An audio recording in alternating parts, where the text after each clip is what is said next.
Oi, gente, tudo bem?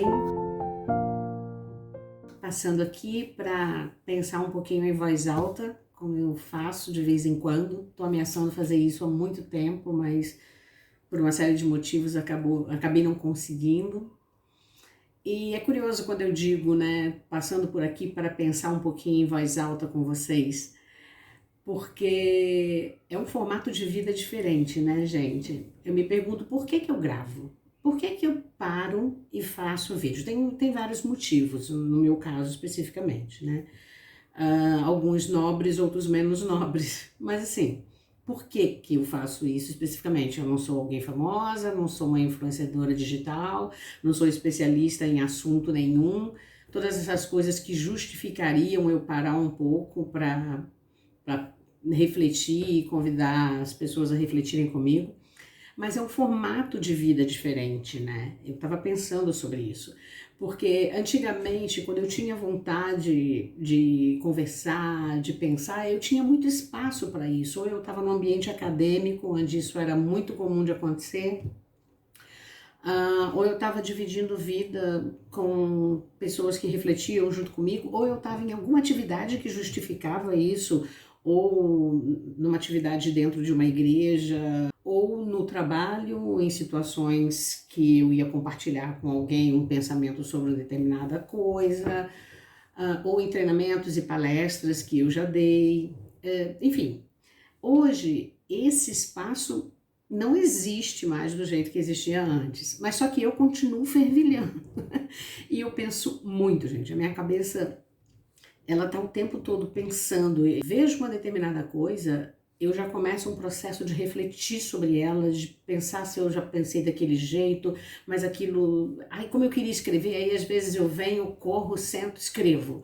Às vezes eu não tenho tempo para escrever, eu tô ocupada fazendo alguma outra coisa, aí eu não escrevo, mas aquilo fica fervilhando. E muita coisa vai juntando. Eu tenho um monte de coisa escrita, parada, e eu tentando decidir se eu vou fazer uma reflexão em vídeo, se eu vou escrever, mas eu não tenho tido tempo, essa é a verdade. Então, aí voltando ao que eu tinha falado, por que que eu paro para gravar esses vídeos? Porque eu preciso pensar. Eu preciso fazer download dos meus pensamentos, eu preciso buscar meus pensamentos, processá-los, e um jeito de processar, ou eu escrevendo, ou eu dividindo com alguém que não necessariamente dentro de casa. Traduzindo, esse momento onde eu gravo alguma coisa e posto aqui é porque eu estou usando vocês de alguma forma como cobaias do meu processo de reflexão. Eu hoje queria dividir um pouquinho com vocês em voz alta um monte de coisa que eu tenho pensado, mas eu não vou poder ir um monte de coisa. Então eu escolhi falar sobre onde a gente alicerça os nossos relacionamentos.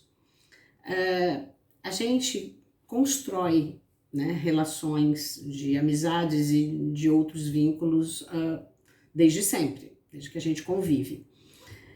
E já faz algum tempo, não só com o advento da pandemia, mas com uma série de coisas que aconteceram na minha vida pessoal, que eu precisei repensar muito meus vínculos. E eu completamente ressignifiquei o que é um vínculo afetivo, sabe? Onde estão alicerçadas as minhas amizades e quanto as pessoas são capazes de nos surpreender positiva e negativamente. Para não ficar falando coisas que ficam voando no ar, por exemplo, as ajudas que vêm de onde a gente menos espera,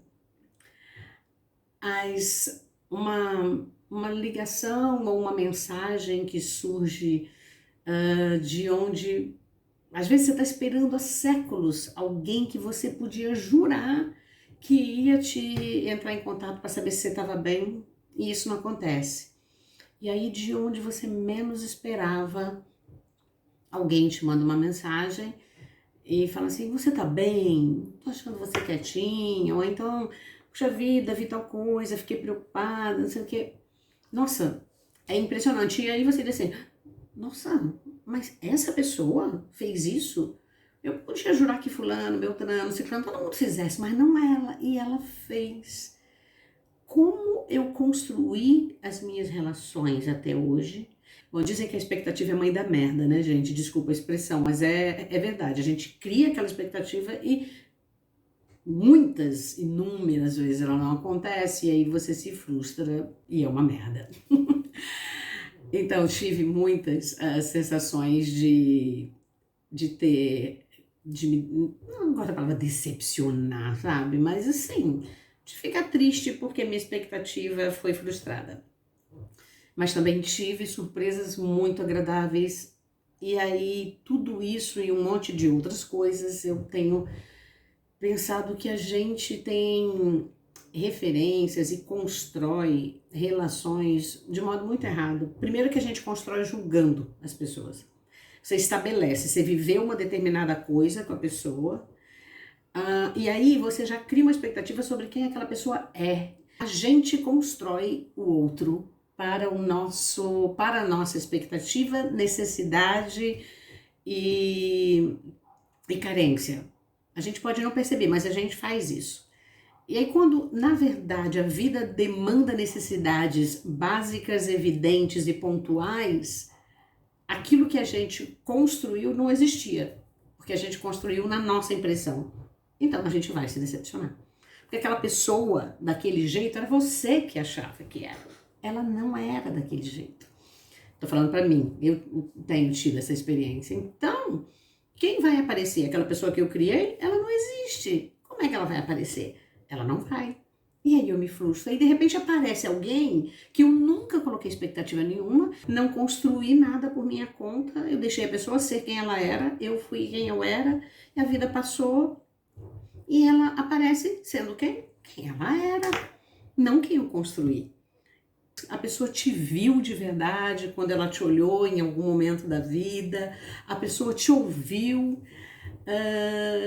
aí você vai descobrindo, conversando e fala assim, meu Deus, o que eu fiz comigo?